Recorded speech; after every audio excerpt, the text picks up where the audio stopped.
রাজনৈতিক দল আর ডাকাত দলের মধ্যে আমরা তো পার্থক্য রাখি নাই। রাষ্ট্রের টাকা ব্যয় করে তারা কিংস পার্টি হয়েছে। একজন রিস্কাওয়ালার সাথে যদি নির্বাচন করে বর্তমানে সমন্বয়ে যারা আছে বিপুল ভোটে তারা হারবো। নতুন যে দলটি গঠিত হয়েছে, আমার ভাই একটু আগে বলেছিলেন রাজার দল, সত্যি এটি রাজার দল। ওরা যে দল গঠন করছে তখন তো ওদের টাকা পয়সা ছিল না, ওরা এখন টাকা পয়সা পাইলো কই? নেতৃত্ব দেওয়া, গাইড করাটা প্রয়োজন এবং সেই জায়গায় আমার কন্ট্রিবিউশনটা। দর্শক দেখুন রাজপথের মধ্যে নাহিদ ইসলামকে কি করা হচ্ছে এবং ভয়ঙ্কর। হঠাৎ করেই উপদেষ্টা নাহিদের উপর খেপেছে শিক্ষার্থীরা। রাজনৈতিক দল এবং শিক্ষার্থীদের মধ্যে হয়েছে তুমুল সংঘর্ষ। এমন পরিস্থিতিতে হঠাৎ করে জরুরি ঘোষণা দিলেন সেনা প্রধান ওয়াকার। দর্শক, সারা দেশে কি করতে চলেছে বিস্তারিত জানতে দেখতে থাকুন। আপনারাই খাবেন। আগে যখন ওই যে মন্ত্রী ছিলেন তখন হয়তো কেউ গায়ে দিতে সাহস পাননি, আর এখন তো আমজনতার কাতারে চলে আসেন। রাজনীতিবিদ না হতে যাচ্ছেন, দেশের মন্ত্রী না হতে যাচ্ছেন, 2-4 বছর এরকম কেলা নিয়ে না খেলে তো হতে পারবেন না। পদত্যাগের হিড়িক চলছে নব্য প্রতিষ্ঠিত রাজনৈতিক দলটির মধ্যে। আপনারা জানেন, বাংলাদেশের বৈষম্য বিরোধী ছাত্র আন্দোলন কর্তৃক প্রতিষ্ঠিত নতুন যে রাজনৈতিক দল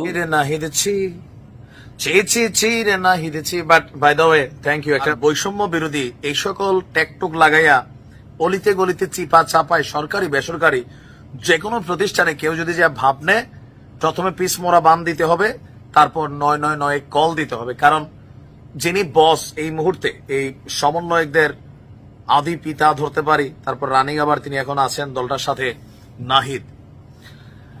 একটি ভিডিওতে বলেছিলাম যে ছাত্রদল একটা ভালো কাজ করেছে, যে তারা অভিযোগটি আমলে নিয়েছে এবং তদন্ত কমিটি করেছে বসুন্ধরায় সার্জিস আলম বিষয়।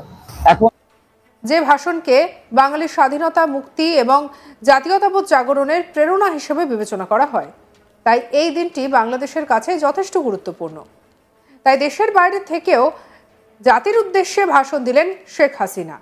আর সেই ভাষণের শুরুতেই তিনি আওয়ামী লীগের জয় বাংলা স্লোগান বলেননি।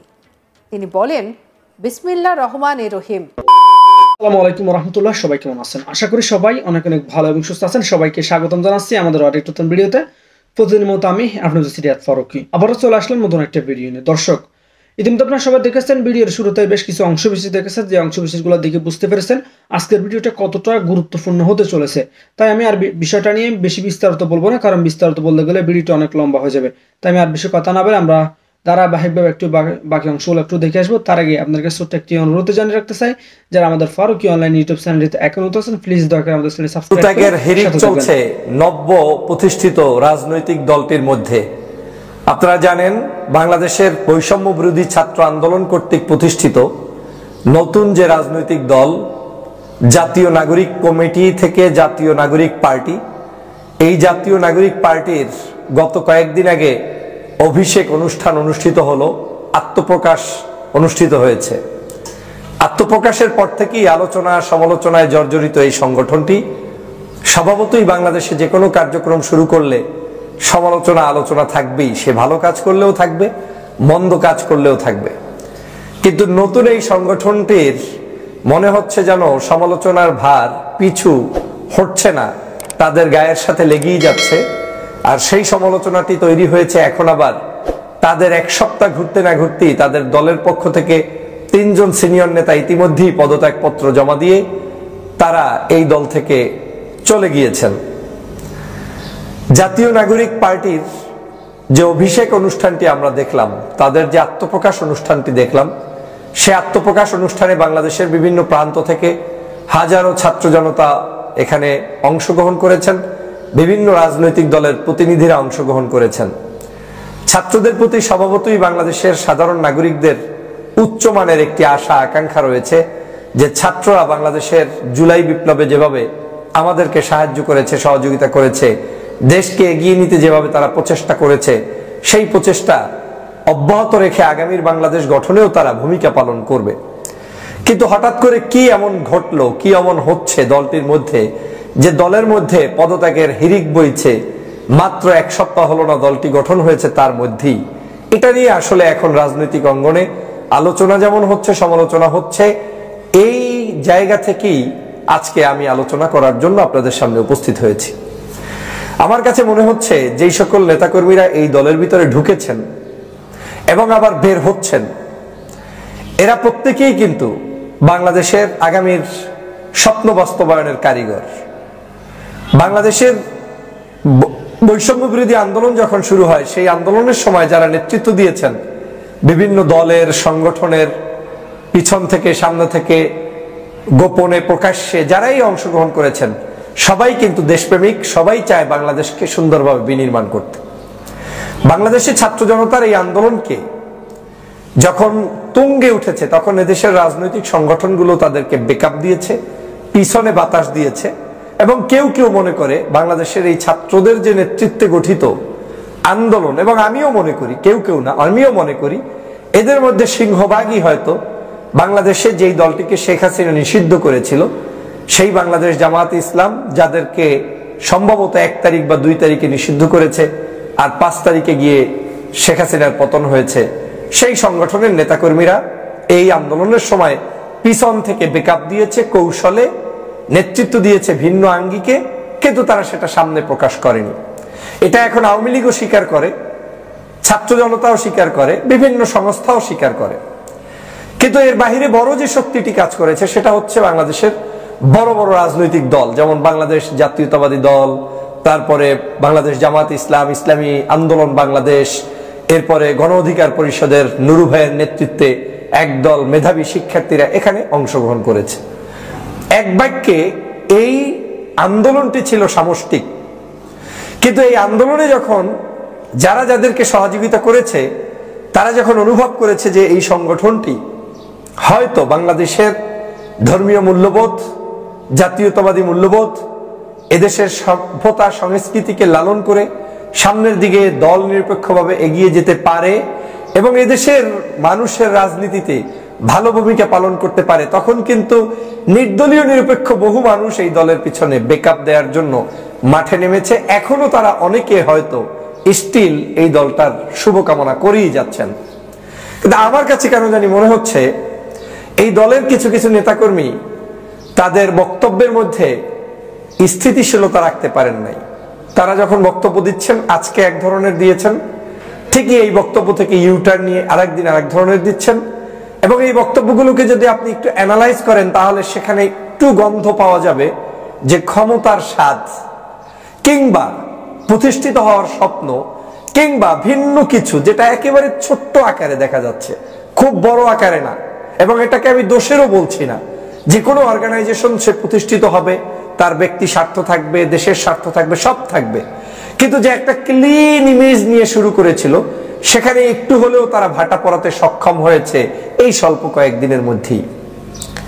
মানুষ যেটা চায়, আপনি বাই বর্ন যেভাবে হচ্ছেন সেটাকেই ক্যারি করে এন্ড পর্যন্ত যান।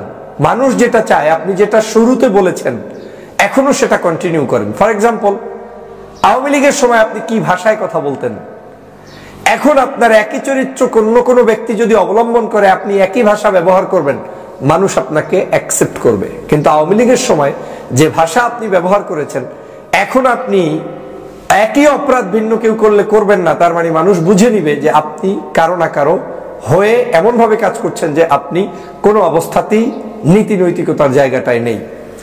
আমি বলছি এই ছাত্র সংগঠনের মাধ্যমে প্রতিষ্ঠিত এই রাজনৈতিক দলটির ভবিষ্যৎ অন্ধকার হবে না, তবে এই রাজনৈতিক দলটার প্রতিষ্ঠা হওয়ার জন্য কিছুটা হলেও নতুন করে আবার তারা বাধার সম্মুখীন হবেন, এবং তার একটা নজির হচ্ছে এই তাদের দল থেকে একসাথে কিছু মানুষের পদত্যাগ।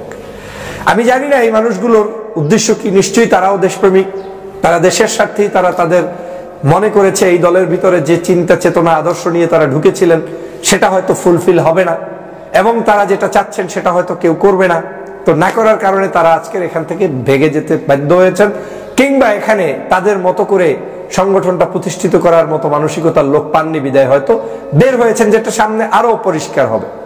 আমরা এই সংগঠন প্রতিষ্ঠার আগেই দেখেছি এখানে কিছু ব্র্যাকেট তৈরি করে দেওয়া হয়েছে, যেটা একটি রাজনৈতিক দলের জন্য অত্যন্ত দুঃখজনক। ব্র্যাকেটটা এমন বিএনপি পন্থী কে আছে, জামাতপন্থী কে আছে, শিবিরপন্থী কে আছে, অমুকপন্থী কি আছে। একটা রাজনৈতিক দল যখন এই ব্র্যাকেটের মধ্যে তৈরি হয়ে যায় তখন সেই রাজনৈতিক দল আর পাখা গজিয়ে দাঁড়াতে পারে না। এবং আবার এটাও লক্ষ্য করেছি, যখন কেউ কেউ এটাকে শিবির ব্যাকগ্রাউন্ড প্রতিষ্ঠিত করার চেষ্টা করেছে, সেটা আবার না, এটা প্রমাণ করতে গিয়ে ওই জামাত শিবির পন্থী মানুষগুলোকে একটু কোণঠাসা রাখার মানসিকতাও আপনাকে প্রমাণ করে যে আপনি ন্যায়সঙ্গত জায়গায় নেই। তার মানে আমি কি বুঝাতে চাচ্ছি, দল আমি প্রতিষ্ঠিত করেছি, আমার সাথে যারাই থাকবে তারা নৈতিকভাবে রাইট রাখে, সে জামাত হোক, বিএনপি পন্থী হোক, অন্যপন্থী হোক, যেই আমার সাথে কাজ করবে আমার আদর্শ এবং থিমের উপরে ভিত্তি করে আমরা তাকেই গ্রহণ করব, এই মানসিকতা থাকবে, সেখানে কোনো ডিসক্রিমিনেশন থাকবে না। কিন্তু আমরা পত্রপত্রিকায় কিছু কিছু মানুষদেরকে দেখেছি যে যারা বলেছেন যে এই পন্থী দুজন মানুষ যুক্ত হলেন না, এই পন্থী মানুষরা স্থান পেলেন না, এই পন্থীর ভাগটা করে আমার কাছে মনে হচ্ছে এই সংগঠনটি তাদের স্বকীয়তা হারিয়েছে এবং তার নতুন কিছু খেসারত তাদেরকে আগামীর মাঠে ময়দানে দিতে হবে।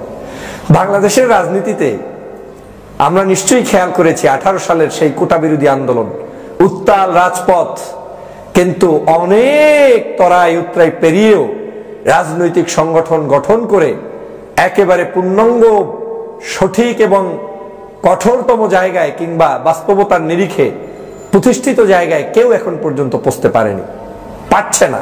এর অন্যতম কারণ হচ্ছে এদেশের সভ্যতা, সংস্কৃতি, কালচারে এখনো মানুষ আপনাদের নিউ পিপলদেরকে ইজিলি অ্যাকসেপ্ট করার মানসিকতা তাদের তৈরি হয়নি। যদিও আমি নিউ পিপলদেরকে সবসময় সাপোর্ট দিয়ে চলি এবং নতুনদের কাছে আমি আশান্বিত হই, তাদের নেতৃত্বে দেশ গঠন হবে সেটা আমি সবসময় চাই, তারা এগিয়ে আসবে সেটা আমার প্রত্যাশা, কিন্তু সেই প্রত্যাশা পূরণের জন্য যে গ্রাউন্ড দরকার সেই গ্রাউন্ড এখনো বাংলাদেশের মাটিতে প্রতিষ্ঠিত হয়নি। বাংলাদেশের মাটিতে সেই গ্রাউন্ড তৈরি করার জন্য যে আদর্শিক রাজনীতি দরকার সেটা আমাদের দেশের মানুষ এখনো ক্যারি করতে জানে না, করে না।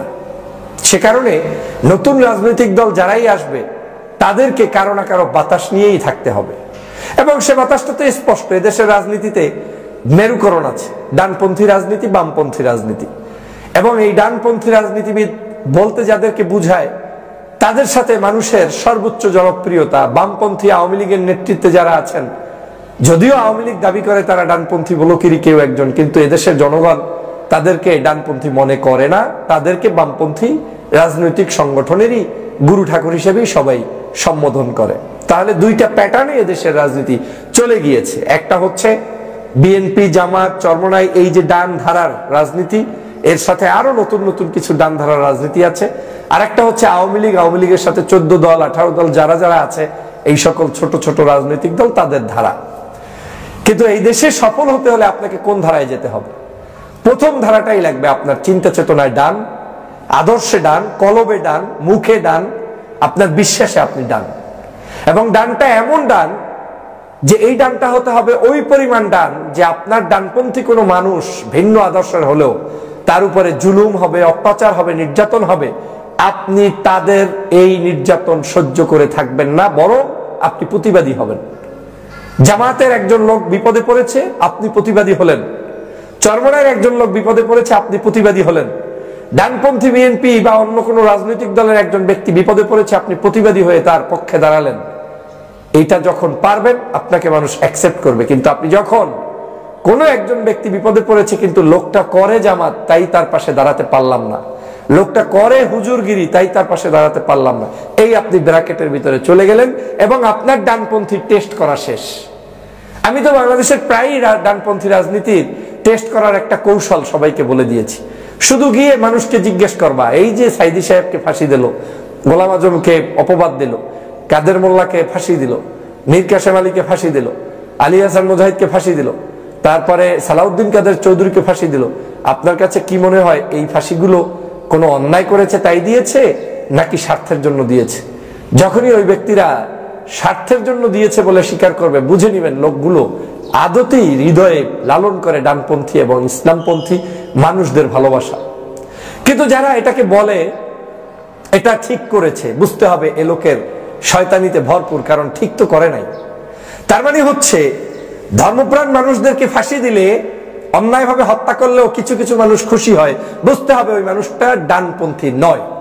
শুধু সেক্ষেত্রেই না, এদেশের তাকবীরের ধ্বনি, এদেশের ইসলামের ধ্বনি, এদেশের বিভিন্ন পীর মাশায়েখ ইসলামিক অ্যাক্টিভিটিসকে যারা ক্যারি করতে জানে না কিংবা তাদের কার্যক্রম দেখলে কষ্ট পায়, হতাশ হয়, বুঝতে হবে ওই লোকটা ডানপন্থী ধারার নয়। যেমন কেউ যদি বলে হেলিকপ্টারে করে হুজুররা এত টাকা পয়সা পায়, ইসলামিক এত মাহফিল বেড়ে যাচ্ছে, গান হয় না, নাচ হয় না, সবার আগে ধরতে হবে লোকটা হচ্ছে বামপন্থী ধারার। কারণ ওনার কষ্টটা ইসলামের উপরে, ওনার কষ্টটা এইদের মানুষদের উত্থানের পিছনে, ওনার সব সময় অবস্থানটা হচ্ছে ওই বাম ঘেঁষা, উনি ভালোদের কিছু ভালো চায় না। অতএব বিদেশের রাজনীতিতে আপনি যেই হন না কেন, সুপ্রতিষ্ঠিত কোনো কিছু করতে চাইলে মানুষের থিমটাকে আপনার আগে ক্যারি করতে হবে। দেশের মানুষ কি চায়, সত্যের পক্ষে আপনাকে থাকতে হবে।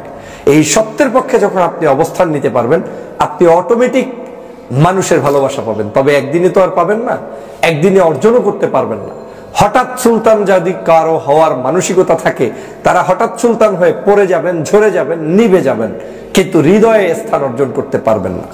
মনে রাখবেন, আমাদের দেশের কনসার্টগুলো, গানের অনুষ্ঠানগুলো, সিনেমা হলগুলো কিংবা ছোট ছোট মাহফিল, বড় মাহফিল যাই হয়, এই যারা যায় এরাই শুধুমাত্র ভোটার নয়।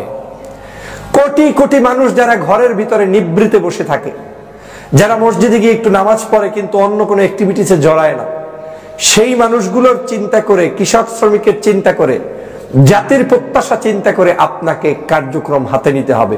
এর বাহিরে আপনি যাই কৌশলগত নিবেন, লাভ হবে না। তাতে হয়তো শহীদ মিনারে কিছু মানুষ পাবেন যারা এসে আপনাকে বেদিতে ফুল দিবে, কিন্তু এই মানুষের সংখ্যা দিয়ে রাজনীতি হয় না।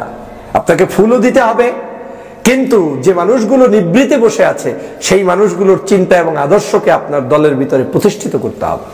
যদি সেটা করতে পারেন, আপনি দাঁড়াবেন। আমি এই নতুন দলের হোঁচট খাওয়ার কারণে আজকের এই নতুন নতুন কিছু কথা বললাম। তাদের এই তিনজন ব্যক্তি যারা ইতিমধ্যেই পদত্যাগ করেছেন, তারা হচ্ছেন যুগ্ম মুখ্য সমন্বয়ক আবু হানিফ, যুগ্ম মুখ্য সংগঠক উত্তরাঞ্চল হানিফ খান সজীব ও যুগ্ম মুখ্য সমন্বয়ক আব্দুল জাহের। এরা ভালো থাকুক, সুস্থ থাকুক, নতুন রাজনীতিতে তারা যেখানেই অবস্থান করুক, তাদের দ্বারা দেশের কল্যাণ হোক, সেটা আমি প্রত্যাশা করি। এবং এই যে ছাত্র রাজনীতির মধ্যে হিরিক পড়েছে পদত্যাগ কিংবা হোঁচট খাওয়ার, এখান থেকেও আমি মনে করি তারা উত্তরণ ঘটাতে পারবে। এবং সে উত্তরণ ঘটাতে হলে সবার আগে তাকে আমি যে এই টিপস গুলো দিলাম সেই দিকে নজর রাখতে হবে। শোনেন, মিডিয়ার সৃষ্টি রাজনীতি টেকে না। আপনাকে হঠাৎ করে কোনো একটা গোয়েন্দা সংস্থা চেপে ধরে কোনো কিছু করে দিলে সেই রাজনীতি টেকে না। রাজনীতি একটি লম্বা সময়। আপনাকে মানুষ মাথার তালু থেকে পায়ের তলা পর্যন্ত বুঝতে সক্ষম হতে হবে লোকটা আসলে কি ধারণা পোষণ করে। ওই ধারণার উপরে আপনি যদি সঠিক ইস্তেকামত থাকতে পারেন, আপনি গেইন করবেন, না পারলে পারবেন না কিছুই। এদেশে বহু উত্থান এবং পতন দেখেছি, চোখের সামনে দেখেছি। অতএব আদর্শিক জায়গাটায় আমাদের যত বেশি স্ট্রংনেস থাকবে, তত বেশি মানুষের ভালোবাসা আপনি ক্যারি করতে পারবেন। না হয় ধোঁয়াশার রাজনীতি দিয়ে আর যাই হোক, আপনি অন্ততপক্ষে বাংলার মানুষের ভালোবাসা পাবেন না। সবাইকে ধন্যবাদ। ছি ছি ছি রে নাহিদ ছি, ছি ছি ছি রে নাহিদ ছি। But by the way, thank you. একটা বক্তব্য শোনাচ্ছি, নতুন এক ডাইমেনশন আসছে আগামীকালকে থেকে। আগে শোনেন নাহিদ কি বলছে।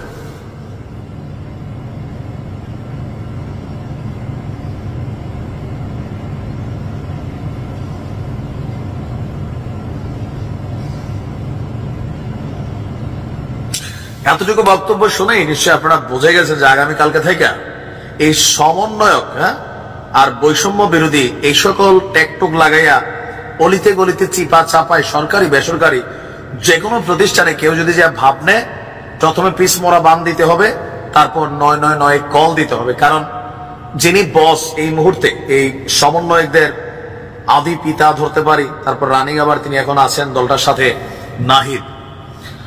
হঠাৎ করে কেন নাহিদ সমন্বয়ক এবং বৈষম্য বিরোধীদের সাথে পোল্টি নিচ্ছেন? কেউ কেউ বলছেন যে পোল্টি নিচ্ছেন। আমি এটারে পোল্টি মনে করি না, আমি মনে করি রাইট ডিসিশন। ওয়াই?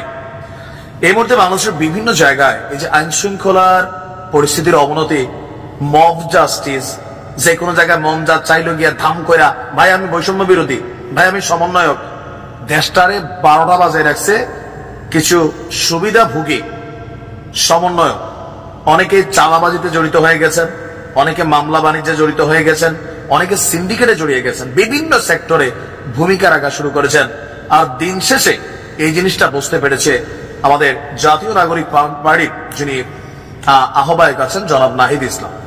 সেই কারণে তিনি মনে করছেন যে আইন শৃঙ্খলা পরিস্থিতিকে যদি ব্যালেন্স করতে হয়, তাহলে এই সমন্বয়কদের আসলে অব্যাহতি দেওয়া দরকার। আজকে থেকে সমন্বয়ক এবং বৈষম্য বিরোধী এক্সিস্ট করে না, মানে এগুলার আর কোনো অস্তিত্ব নাই। বুঝাতে পারছি? এখন এদের যে মানে লেজুর ভিত্তিক কোন সংগঠন থাকলে সেটা আলাদা। এখন টোটাল বাংলাদেশ চলবে জাতীয় নাগরিক পার্টি আর তাদের যারা অঙ্গ সংগঠন আছেন, কিন্তু কোথাও গিয়ে কোন ধরনের ভূমিকা প্রভাব বিস্তারের এই সমন্বয়ক দ্বারা সুযোগ নেই। নাহিদের বক্তব্য যে বৈষম্য বিরোধী ছাত্র আন্দোলন এখন আর আগের জায়গায় নেই, কারণ সেখান থেকে একটি ছাত্র সংগঠন তৈরি হয়েছে, রাজনৈতিক দল তৈরি হয়েছে। বৈষম্য বিরোধী বা সমন্বয়ক পরিচয়টা এখন আর এক্সিস্ট করে না। আইন শৃঙ্খলা বাহিনীর কাছে নাহিদ অনুরোধ জানিয়েছেন এই পরিচয় যদি কেউ কোনো অপকর্ম করে যে কোনো ধরনের, তো সেই ক্ষেত্রে তারা যেন আইন অনুযায়ী ব্যবস্থা নেন। এখন অনেকে বলছে যে ভাই আমাদের ব্যবহার করে তোমরা এক একজন আগামী দিনের প্রধানমন্ত্রী এবং কি মানে গুরুত্বপূর্ণ পদে চলে গেছো, কেউ গাড়ি চড়ছো, কেউ বাড়ি করছো, কেউ আবার পরিবারের আব্বা আম্মার দিয়েও অনেক জায়গায় টাকা পয়সা কামাচ্ছ। ভাই আমার কথা না, সাংবাদিক ইলিয়াসের কথা। তো এরকম নানান কিছু কইরা এখন বুঝে দিন শেষে আমাদের সাথে পোল্টি। দেখেন আমি মনে করি, আবারও বলি, পোল্টি না, বাংলাদেশের ইতিহাসের সাথে ছাত্র আন্দোলন একটা মানে অস্তিত্বের সাথে ওতপ্রোতভাবে জড়িত। সেই 1947, 52, 69, 71, এরপরে স্বৈরাচার পতন, 91, যতগুলো আন্দোলন দেখবেন, কিন্তু এরপরে ছাত্ররা পড়ার টেবিলে ফিরে গেছে।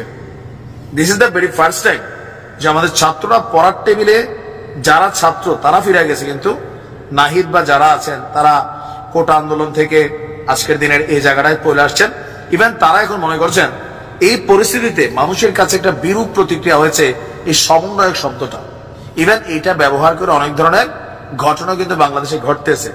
দ্যাটস ওয়াই ছাত্রদেরকে পড়ার টেবিলে ফিরে যেতে বলছে। যারা রাজনীতি করতে ইচ্ছুক, যে গণতান্ত্রিক ছাত্র শক্তি যে সংগঠন, সেইখানে আসেন, কিন্তু আলাদা বৈষম্য বিরোধী আর সমন্বয়ক পরিচয় দিয়া বাংলাদেশের বিভিন্ন জায়গায় যে অপকর্মগুলো হচ্ছে এগুলা করার আর সুযোগ নাই। আমি নাহিদকে ধন্যবাদ দিই, পোলার মাথায় আসলে ঘিলু আছে। থ্যাংক ইউ, ভালো থাকুন। দর্শক, আমি একটি ভিডিওতে বলেছিলাম যে ছাত্রদল একটা ভালো কাজ করেছে, যে তারা অভিযোগটি আমলে নিয়েছে এবং তদন্ত কমিটি করেছে বসুন্ধরায় সার্জিস আলম বিষয়। এখন দেখা যাচ্ছে যে তারা যে তদন্ত করেছে বা তথ্য নিয়েছে সেটি একেবারেই বিপরীত। অর্থাৎ ছাত্রদল এখানে জড়িত না, ছাত্রদলকে জড়ানো হয়েছে, ছাত্র দলের নামে অপপ্রচার চালানো হয়েছে, সেই কথাটি তারা বলেছে। দর্শক, শিরোনামটা বলি তাহলে বুঝতে পারবেন। বসুন্ধরার ঘটনায় সার্জিসের অভিযোগ সম্পূর্ণ ভিত্তিহীন, কল্পনাপ্রসূত। ছাত্রদল বলছে নয়াপল্টনে জরুরি সংবাদ সম্মেলন করে তারা এই ঘোষণা দিচ্ছে। দর্শক বুঝতে পারছেন, তার মানে সার্জিসের একদম বিপরীত একটি চিত্র ছাত্রদল যখন উপস্থাপন করছে, তাহলে একেবারে বলতে গেলে নতুন দলের সঙ্গেই একটা কিন্তু ঠোকাঠুকি বেঁধে গেল। জিনিসটা ভালো হলো না, ভালো উদাহরণ হলো না। যদি দুই দল মিলে বা দুই পক্ষ মিলে একটা তদন্ত কমিটি করতো নিরপেক্ষ ব্যক্তিদের নিয়ে, অর্থাৎ দুই দলে যারা ঘটনায় জড়িত না তাদেরকে নিয়ে, তাহলে কিন্তু ভালো হতো জিনিসটা। যে এখন যেটা হলো, এখন পাল্টাপাল্টি হয়ে গেল। আমার নিশ্চিত ধারণা যে জাতীয় নাগরিক পার্টি নতুন দল, তারাও সার্জিসের পক্ষ নিয়েই কথা বলবে। যাই হোক, এখন দেখি ছাত্রদল কি বলছেন। ছাত্রদলের সাধারণ সম্পাদক নাসিরউদ্দিন নাসির তিনি বলছেন যে গত বুধবার রাত 10টার পরে বেসরকারি নর্থ সাউথ বিশ্ববিদ্যালয়ের শিক্ষার্থীদের সঙ্গে নবগঠিত জাতীয় নাগরিক পার্টির নেতা সার্জিস আলমের সঙ্গে সেখানকার শিক্ষার্থীদের অনাকাঙ্ক্ষিত ঘটনা ঘটেছে। সেখানে ছাত্রদলের নাম জড়িয়ে যে সংবাদ পরিবেশন করা হয়েছে তা নিয়ে আজকের সংবাদ সম্মেলন। একটা ধারণা করা যায় যে ওই যে বেসরকারি বিশ্ববিদ্যালয়ের যারা ছাত্র প্রতিনিধি, তাদেরকে গুরুত্ব দেওয়া হয়নি নতুন যে ছাত্র সংগঠন সেখানে। এই কারণে তারা কিন্তু আন্দোলন সংগ্রাম করেছে। সেখানে বলা হচ্ছিল যে ঢাকা বিশ্ববিদ্যালয়কে প্রাধান্য দেওয়া হয়েছে, বেসরকারি বিশ্ববিদ্যালয়কে না। অথচ বেসরকারি বিশ্ববিদ্যালয়ের অনেক অবদান ছিল শেখ হাসিনার পতনের আন্দোলন অথবা জুলাই আগস্ট আন্দোলনের সময়। তো সেখানে তারা খুব বিক্ষোভ করেছে। এখন সার্জিস আলম যেহেতু ওই দলের মূল নেতা বা মূল নেতাদের একজন, সুতরাং তাকে ঘিরে খুব বিক্ষোভ করেছে। কিন্তু যখন সার্জিস আলম হেনস্থার শিকার হয়, তখন যাওয়ার আগে বা ফেসবুকে তিনি এই ঘটনার দায়টা ছাত্র দলের উপর চাপিয়েছে এবং ছাত্র দলের একজনের নেতার নামও বলেছে। লিখিত বক্তব্য পাঠ করেন রকিবুল হাসান রকিব, সংগঠনের সভাপতি। তিনি বলছেন, দেশের যে কোনো জায়গায় কোনো অপ্রীতিকর ঘটনা ঘটলেই উদ্দেশ্য প্রণোদিতভাবে জাতীয়তাবাদী ছাত্র দলের নাম জড়ানোর একটি দুরভিসন্ধিমূলক প্রবণতা লক্ষ্য করছি। বিষয়টি অত্যন্ত উদ্বেগজনক। সত্য এটা, কোনো কিছু ঘটলেই কিন্তু দেখা যাচ্ছে যে ছাত্র দলের উপর একটা দোষ চাপানো একটা প্রবণতা। কোথাও যে তারা দোষ করছে না তা না, কিন্তু যেটা না সেটাও চাপানো হচ্ছে, আর যেটা সেটা তো হচ্ছে। এইটাকে বলছেন যে তারা দুরভিসন্ধিমূলক, অর্থাৎ একটা রাজনৈতিক উদ্দেশ্য প্রণোদিত ভাবে এই ঘটনাগুলো বা এই বিষয়গুলোকে সামনে আনা হচ্ছে। রাকিবুল হাসান রাকিব বলছেন, নর্থ সাউথ বিশ্ববিদ্যালয়ের সংঘটিত ঘটনার প্রকৃত বৃত্তান্ত এই যে বুধবার রাত 10টার পর সার্জিস আলম তার কর্মী সমর্থকদের নিয়ে বসুন্ধরা এলাকার ঘাটপাড়া থেকে নর্থ সাউথ বিশ্ববিদ্যালয়ের 8 নম্বর গেটের দিকে আসেন। এই সময় সেখানে নর্থ সাউথ বিশ্ববিদ্যালয়ের শিক্ষার্থীরা আড্ডারত ছিলেন। গেটের সামনে সার্জিস আলমের উপস্থিতি দেখে বেসরকারি বিশ্ববিদ্যালয়ের ছাত্ররা সার্জিস আলমকে উদ্দেশ্য করে দাবির সিন্ডিকেট ভেঙে দাও, ঘুরিয়ে দাও, অর্থাৎ ওই যে তাদের যে দাবি সেই দাবি নিয়ে তারা কথা বলছে। তো এখন এই যে দোষ চাপানো হলো, এখন তারা তদন্ত কমিটি করেছে ছাত্র দল, এখন তদন্ত কমিটির পরে তারা তাৎক্ষণিকভাবে হয়তো দ্রুত সেই রিপোর্টটা নিয়ে এখন তারা বলছে যে এটার সাথে ছাত্র দল জড়িত না, উদ্দেশ্যমূলকভাবে চাপানো হয়েছে। তার মানে কি সার্জিস আলমের সম্পূর্ণ বিপরীত একটা অবস্থা চলে গেল। এটা সম্পর্কের ক্ষেত্রে আমি মনে করি একটা খারাপ বার্তা হয়ে গেল। এটা জানি না সার্জিস আলম এটা বুঝে বললো নাকি না বুঝে বললো, নাকি ঘটনাটা কি সেটা নিশ্চয়ই পরবর্তীতে জানা যাবে। দর্শক ভালো থাকবেন, আল্লাহ হাফেজ। বাংলাদেশের জন্য 7ই মার্চ ঐতিহাসিক একটি দিন। 1971 সালের এই দিনে তৎকালীন রমনার রেসকোর্স ময়দানে, যার বর্তমান নাম সোহরাওয়ার্দী উদ্যান, সেখানে এক ঐতিহাসিক ভাষণ দিয়েছিলেন বঙ্গবন্ধু শেখ মুজিবুর রহমান। যে ভাষণকে বাঙালির স্বাধীনতা, মুক্তি এবং জাতীয়তাবোধ জাগরণের প্রেরণা হিসেবে বিবেচনা করা হয়। তাই এই দিনটি বাংলাদেশের কাছে যথেষ্ট গুরুত্বপূর্ণ। তাই দেশের বাইরে থেকেও জাতির উদ্দেশ্যে ভাষণ দিলেন শেখ হাসিনা। আর সেই ভাষণের শুরুতেই তিনি আওয়ামী লীগের জয় বাংলা স্লোগান বলেননি, তিনি বলেন বিসমিল্লাহ রহমান রহিম। এরপরই নানা আলোচনা শুরু হয়ে গিয়েছে। তাহলে কি শেখ হাসিনা বুঝে গিয়েছেন যে বর্তমান বাংলাদেশে মৌলবীতন্ত্রকে খুশি করেই চলতে হবে? কি বলেছেন শেখ হাসিনা, শুনবো। বিসমিল্লাহির রহমানির রহিম। আজ ঐতিহাসিক 7ই মার্চ, বাঙালি জাতির জীবনে এক অবিস্মরণীয় অলঙ্ঘনীয় দিন। বিসমিল্লাহির রহমানির রহিম। আজ ঐতিহাসিক 7ই মার্চ, বাঙালি জাতির জীবনে এক অবিস্মরণীয় অলঙ্ঘনীয় দিন। বিসমিল্লাহির রহমানির রহিম। আজ ঐতিহাসিক 7ই মার্চ, বাঙালি জাতির জীবনে এক অবিস্মরণীয় অলঙ্ঘনীয় দিন। আওয়ামী লীগ প্রতি বছর 7ই মার্চ দিনটিকে নানা কর্মসূচির মাধ্যমে পালন করে। রাষ্ট্রীয়ভাবেও নানা আয়োজন করা হয়। তবে এবারের ছবিটা অনেকটাই বদলে গিয়েছে। হাসিনা রয়েছেন ভারতে, তাই তিনি ভারত থেকে বাংলাদেশের সাধারণ মানুষের উদ্দেশ্যে ভাষণ দেন। আর উনি ভাষণের শুরুতেই জয় বাংলা বলার বদলে বিসমিল্লাহ রহমান রহিম বলেন। আমরা জানি যে জয় বাংলা ছিল মুক্তি বাহিনীর স্লোগান। প্রথমে যখন বাংলাদেশ গঠিত হয় তখন ধর্মনিরপেক্ষ দেশ বলে ঘোষণা করা হয়। তবে পরবর্তী সময় 1977 সালে জিয়াউর রহমান বাংলাদেশের সংবিধানের প্রস্তাবনায় বিসমিল্লাহি রহমানির রহিম বাক্যটি ব্যবহার করে আদেশ জারি করেন। তবে শেখ হাসিনা মসনদে বসার পর থেকেই দেখা যায় তিনি যে কোনো বক্তব্যে জয় বাংলা স্লোগান দিয়ে শুরু করেন। তবে এবার তার পরিবর্তন ঘটে। এবার তিনি বক্তব্য রাখতে গিয়ে বিসমিল্লাহ রহমান রহিম শব্দ ব্যবহার করেন। এবার প্রশ্ন হচ্ছে যে তাহলে কি অনেকটাই কোণঠাসা হয়েছেন হাসিনা? তিনি কি গোটা পরিস্থিতি বুঝেই এই সিদ্ধান্ত নিয়েছেন? তবে তার বক্তব্য যে বিসমিল্লাহ রহমান রহিম বলে শেষ করলেও শেষে জয় বাংলা বলেন। কি বলেছেন শুনুন। বিসমিল্লাহির রহমানির রহিম। আজ ঐতিহাসিক 7ই মার্চ, বাঙালি জাতির জীবনে এক অবিস্মরণীয় অলঙ্ঘনীয় দিন। জয় বাংলা, জয় বঙ্গবন্ধু, বাংলাদেশ চিরজীবী হোক। ওই দিন ঐতিহাসিক দিনের স্মৃতি চালনা করে তিনি শেখ মুজিবুরের নানা কাজের কথা বলেন। এই মুহূর্তে অশান্ত বাংলাদেশ। মুজিবের সব স্মৃতি মুছে ফেলার অভিযোগ উঠেছে। নানা স্মৃতিসৌধের ধ্বংস করার ছবিও সামনে এসেছে। তারই মাঝেই 7ই মার্চের কথা মনে করালেন শেখ হাসিনা। কি বলছেন শেখ হাসিনা শুনুন। বিসমিল্লাহির রহমানির রহিম। আজ ঐতিহাসিক 7ই মার্চ, বাঙালি জাতির জীবনে এক অবিস্মরণীয় অলঙ্ঘনীয় দিন। স্বাধীন মার্চের চেতনা অবিনশ্বর। আমাদের মহান নেতা জাতির পিতা বঙ্গবন্ধু শেখ মুজিবুর রহমান 1971 সালে 7 মার্চ ঐতিহাসিক রেসকোর্স ময়দানে, বর্তমানে শহীদ সোহরাওয়ার্দী উদ্যান, এখানে দাঁড়িয়ে বজ্রকণ্ঠে একটি মহাকাব্য রচনা করেছিলেন। সেই মহাকাব্য ধারণ করেছিল হাজার বছরের পরাধীনতার শৃঙ্খল ভেঙে বাঙালি জাতির মুক্তির বার্তা। ওই দিনই বাঙালি জাতির মহানায়ক দ্বিধাহীন চিত্তে ঘোষণা দিয়েছিলেন, এবারের সংগ্রাম আমাদের মুক্তির সংগ্রাম, এবারের সংগ্রাম স্বাধীনতার সংগ্রাম।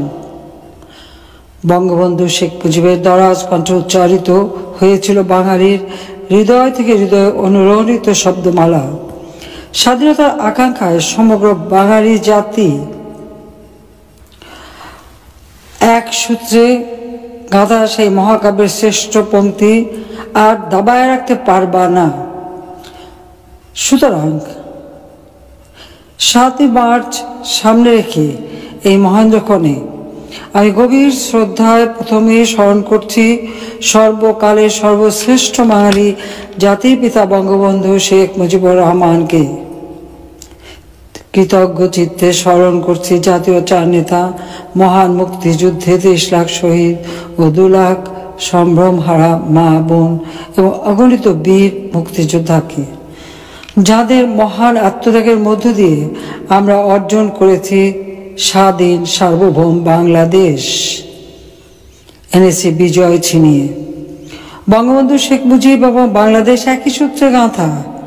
পূর্ব বাংলার মানুষের ন্যায্য অধিকার আদায় এবং পৃথিবীর মানচিত্রে তাদের জন্য একটি স্বাধীন ভূখণ্ড প্রতিষ্ঠার লক্ষ্য নিয়েই জাতির পিতা শেখ মুজিব পাকিস্তানিদের বিরুদ্ধে দীর্ঘ 24 বছর লড়াই সংগ্রাম করেছেন, জেল জুলুম অত্যাচার সহ্য করেছেন এবং সকল আন্দোলনের নেতৃত্ব দিয়েছেন।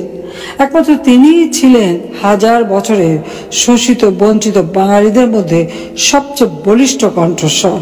বঙ্গবন্ধু শেখ মুজিবের নেতৃত্বে আওয়ামী লীগ 1970 সালের নির্বাচনে একক সংখ্যাগরিষ্ঠতা লাভ করে, কিন্তু পাকিস্তানি শাসকরা আওয়ামী লীগের হাতে দেশ পরিচালনার দায়িত্ব অর্পণ না করে নানা ধরনের টাল বাহানা শুরু করে। বঙ্গবন্ধু শেখ মুজিব বাংলাদেশের সর্বস্তরের মানুষকে নিয়ে পাকিস্তানি শাসকদের বিরুদ্ধে অসহযোগ আন্দোলনের ডাক দেন। 7 মার্চ ভাষণ আমাদের মহান স্বাধীনতা অর্জনের অমর বাণী। 1971 সালে মহান মুক্তিযুদ্ধ চলাকালীন এই অমর বাণী প্রতিটি মুক্তিযোদ্ধাকে প্রেরণা জুগিয়েছিল। জাতির পিতা বঙ্গবন্ধু শেখ মুজিবুর রহমান বীর বাঙালিদের অবশ্যভাবে বিজয়কে উৎকীর্ণ করেন তার ভাষণের শেষ 2টি শব্দে, জয় বাংলা স্লোগানে। রাজনীতির কালোজয়ী মহাকবি বঙ্গবন্ধু শেখ মুজিব এই ভাষণের মাধ্যমে দেশের শাসনভার জনগণের হাতেই তুলে দেন। ক্ষমতাকে কি করে নিয়ন্ত্রিতভাবে সকলের কল্যাণে ব্যবহার করতে হয় তাও বুঝিয়ে দেন, শিখিয়ে দেন আত্মরক্ষামূলক কিংবা প্রতিরোধক সমরনীতি, যুদ্ধকালীন সরকার ব্যবস্থা এবং অর্থনীতি। সেই মর্মস্পর্শী বর্জনীনাথ 7 কোটি বাঙালির হৃদয়কে বিদ্যুৎ গতিতে আবিষ্ট করেছিল। একটি ব্রিটিশ পত্রিকা বঙ্গবন্ধু ভবনকে 10 নম্বর ডাউনিং স্ট্রিটের সঙ্গে তুলনা করেছিল। 7 মার্চের ভাষণ শুনে ঢাকায় রাষ্ট্রপতির বাসভবনে বাঙালি বাবুর্চি অসহযোগ আন্দোলন করেছিল এবং পাকিস্তানের প্রেসিডেন্ট ইয়াহিয়া খান তখন ঢাকায়, তার জন্য রান্না করা বন্ধ করে দিয়েছিল। 32 নম্বর বাড়িতে টেলিফোন করে সেখান থেকে অনুমতি নিয়েই কিন্তু তারা সেখানে কাজ করেছিল। সঙ্গে রাখুন আজ তাক বাংলার ইউটিউব চ্যানেলকে, আর অন্যান্য খবরের জন্য লাইক করুন, শেয়ার করুন, সাবস্ক্রাইব করুন। আমরা এখন রয়েছে হোয়াটসঅ্যাপে, ফলো করতে ভুলবেন না। নতুন যে দলটি গঠিত হয়েছে, আমার ভাই একটু আগে বলেছিলেন রাজার দল, কথাটা আমার খুব পছন্দ হয়েছে। সত্যি এটি রাজার দল। কেন রাজার দল? এই দলের যিনি প্রধান নাম্বার 1, তিনি গতকাল পরশু পর্যন্ত এই সরকারের অংশ ছিলেন। এখনো এই দলে যারা কাজ করছেন ভেতর থেকে তাদের দুজন সরকারের উপদেষ্টা হিসেবে আছেন। এই দলটির ব্যাপারে সরকারের ব্লেসিং এতটাই যে প্রধান উপদেষ্টা পর্যন্ত বিদেশি গণমাধ্যমকে সাক্ষাৎকার দিতে গিয়ে বলেছেন, আমি ওদের বলেছি দল করতে, আমি ওদের বলেছি দল করতে, না করলে মানুষের যে একদম মানুষের যে প্রত্যাশা কোনোটাই পূরণ হবে না, অন্য দলগুলো খেয়ে ফেলবে। তার মানে কি? উনি বলছেন ওনাকে বসিয়েছে ছাত্ররা, শুরুতে বলেছেন, উনি বলেছেন এটি মেটিকুলাসলি প্ল্যান্ড একটা মুভমেন্ট এবং এখানে একটা মাস্টার মাইন্ড আছে। কে সেই মাস্টার মাইন্ড? সো ওনার পরিচয় করে দিয়েছেন, হ্যাঁ, যাকে পরিচয় করে দিয়েছেন তিনিও কিন্তু উপদেষ্টা পরিষদে আছেন এবং তিনি কালক্রমে এই দলের সঙ্গে যুক্ত হবেন বলে পাবলিক পারসেপশন খুব দৃঢ়ভাবে আছে। সো আপনি আসলে এই গভর্নমেন্টের সাথে এই দলটাকে খুব বেশি আলাদা করতে পারবেন না। এছাড়াও রুমিন ফারহানা আরো বলেন, জনগণের আস্থা কমে গেছে ইউনূস সরকারের প্রতি। জনগণের আস্থা কমে গেছে তার সরকারের প্রতি, যে কারণে ডক্টর মোহাম্মদ ইউনূস শ্রাগ করে বলতে পারে যে কোথায়, আপনি তো একটা পরিসংখ্যান দিলে হবে না, কোথায়, আমি তো কোনো আইন শৃঙ্খলা পরিস্থিতির অবনতি দেখতে পাচ্ছি না। অথচ প্রতিদিন পত্রিকা খুললেই আমরা দেখি মানে বাসে ধর্ষণ থেকে শুরু করে, মানে হাইজ্যাক থেকে শুরু করে মোহাম্মদপুর, মিরপুর, উত্তরা, এগুলো আলাদা আলাদা জোন হয়ে যাচ্ছে অপরাধের, কিন্তু প্রধান উপদেষ্টা দেখতে দেখছেন না। সারা দেশে আলোচিত এবং সমালোচিত যে খবরগুলো আছে সেগুলো বেশ কিছু ভিডিও আপনাদের মাঝে তুলে ধরার চেষ্টা করেছি, যেগুলো ভিডিও দেখে আপনাদের মতামত অবশ্যই কমেন্ট করে জানাবেন। এখানে আমাদের ব্যক্তিগত কোনো মতামত নেই, আপনারা ইতিমধ্যে ভিডিওগুলো দেখেছেন, যে ভিডিওগুলো দেখে বুঝতে পেরেছেন আজকে ভিডিওটি কতটুকু গুরুত্বপূর্ণ ছিল। তো অবশ্যই যারা এতক্ষণ পর্যন্ত আমাদের সাথে ছিলেন তাদেরকে অসংখ্য ধন্যবাদ জানিয়ে এখানে শেষ করবো আজকের ভিডিও। ভালো থাকবেন, সুস্থ থাকবেন, আল্লাহ হাফিজ।